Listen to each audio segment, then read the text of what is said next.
a year and a half ago, I did another vlog, which I'll link up here, about how I felt when my eldest, then 18, flew the coop. She left. She left the state. She left the home. She just went off to live her life. So anyway, how I felt is, as I said, I'm linking it so you can watch it if that's what you're going through. Now, since then, my eldest has visited other countries on her own. When she was 18, she went to Morocco, Amsterdam, Spain.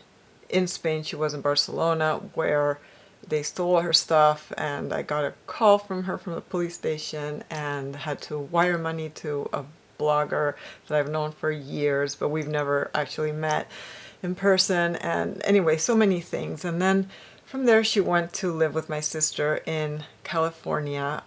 She did a couple classes in college, but she was also working in a cafe to save money and continue traveling, which is what she really, really, really wanted to do. A year ago, she paid her own way to go from San Francisco, where she was living, far from me because I'm in Florida, and she traveled to Australia. And she spent New Year's Eve there. She met with the sister of one of my best friends who passed away a couple of years ago from cancer. And I was very happy that my daughter was reconnecting with my friend's son and daughter. And anyway, but she was all over on the other side of the world. And when she was in Australia, remember she's 18 at that point, she went bungee jumping, she did skydiving, and just so many different adventures by herself. She didn't have a travel mate, and I know we have iPhones and that we can be in touch with WhatsApp, and I have Life 360 so I can see where she is in case of something happening. But nonetheless, it's a little bit hard to have your baby at home and then suddenly, woo, she's all over the world doing all these things, right? From there, I was able to go visit her in February, right before COVID happened and right before everything, the world stopped. And so she and I went on some adventures together, which is very nice. We went hiking and we spent some days in Yosemite Park, and it was overall we had a really nice time. And for me, it was very interesting to see how she had evolved from during the 8 months that we were not together, and she was just living her life. After that, once COVID happened, she had to give up on a lot of her travel dreams and cancel plans and cancel tickets. She had tickets to Turkey, to Greece, to Italy, to I think Amsterdam again, Morocco, and then COVID changed all of that. She and I had vowed never to spend 8 months without seeing each other. So we were going to meet in New York in May for her 19th birthday. Of course, we had to cancel that. She was going to come to Florida in May. We had to cancel that. She was going to Spain for the summer and all those other places I mentioned. She had to cancel that. So, however, she found her way of continuing her adventure, and she applied to be to work as a volunteer in a hostel in Lake Tahoe. While doing that, she went on solo hikes at 18. And she hiked and pitched her tent and all these things by herself. She met people on the trails. There were times when she had no Wi-Fi and no phone signal, and she would let me know beforehand.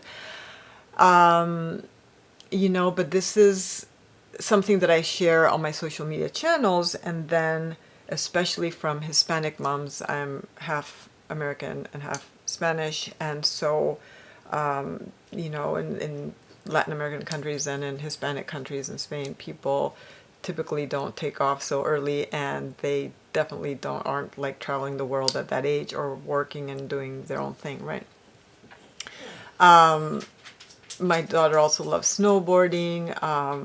I don't know, just all the risky things, And so right now she's actually, as I do this video, which will change in like a month and a half, she will not be there anymore, but right now she's in Hawaii and she is surfing. She told me how she hit her head with the board the other day and maybe had a mild concussion and stuff like that. And so people ask me, so how do you deal with this? Like, how do you stay sane when you know that your baby, now 19 and 20, in May, this coming May in 2021, how do you deal with that? Like, how do you not lose your mind? Because also she posts all these things online, and I know that I probably find out half of what's going on and maybe not the other half, who knows, like all moms.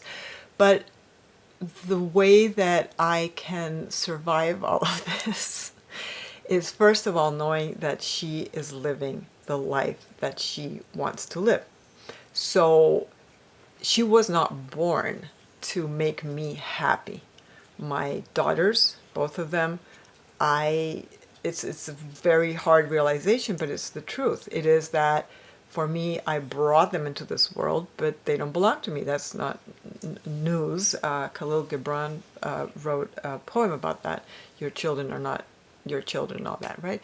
They come through you, but they are not of you. And I believe that's the absolute truth, and that's what keeps me sane. Also, because I'm a yoga practitioner and I tell myself that this is her path. So am I worried? And I'm answering questions that I get online a lot. Like, am I worried sick when she's hiking by herself, a woman, out in the, of course, trails, but who knows, like really, who knows?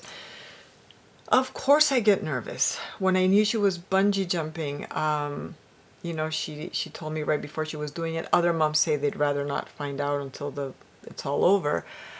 I like to have that connection with her, to know what's going on. But also, again, I just tell her, be careful, like, wear a helmet if you're on a moped, or take precautions. But other than that, I just need to realize that this is her journey. It is her life, and she's living it the way she wants to live it. So, of course, I hope nothing happens to her. Of course, definitely, of course. But I also tell myself, if something happens to her, it will be doing what she loves. And, there are people who slip and fall in the shower, and that's the end of that. So there are freak accidents, life happens, and I don't know. I think it's taken me a few months. It took me at least a year, I think, to fully comprehend that my daughter is not a part of me, so to speak. We're connected, we're very close, but she's not an extension of me. She is her own person, and whether she wants to go to college or not go to college, or travel, or work, I mean, she works really hard. She has found ways to make money, like she, for example, bought herself a paddle board, and then she rented it, and people rented it. She gave rides to hitchhikers. I mean, not to hitchhikers. Sorry, thank goodness.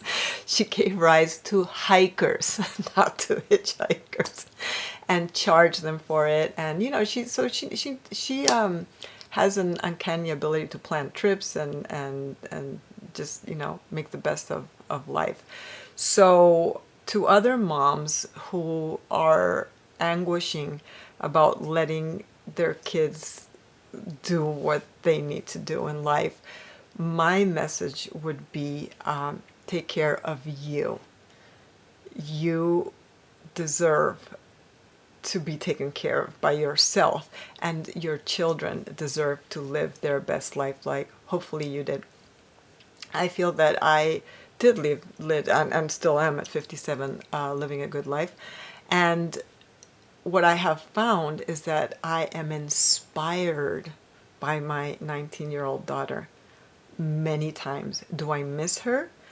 Terribly, especially now that we're in these times where I was wanting to go to Hawaii to see her, and I'm just not going to travel. I'm not going to put myself through that, and possibly somebody else, by taking a plane right now.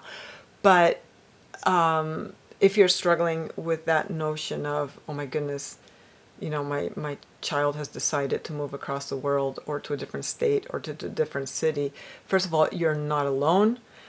Second, you got this. Third, keep in mind that it is their life, really. And so that's what helps me every day. I also keep in touch with her. I send her messages. We either talk on the phone once a week or we FaceTime.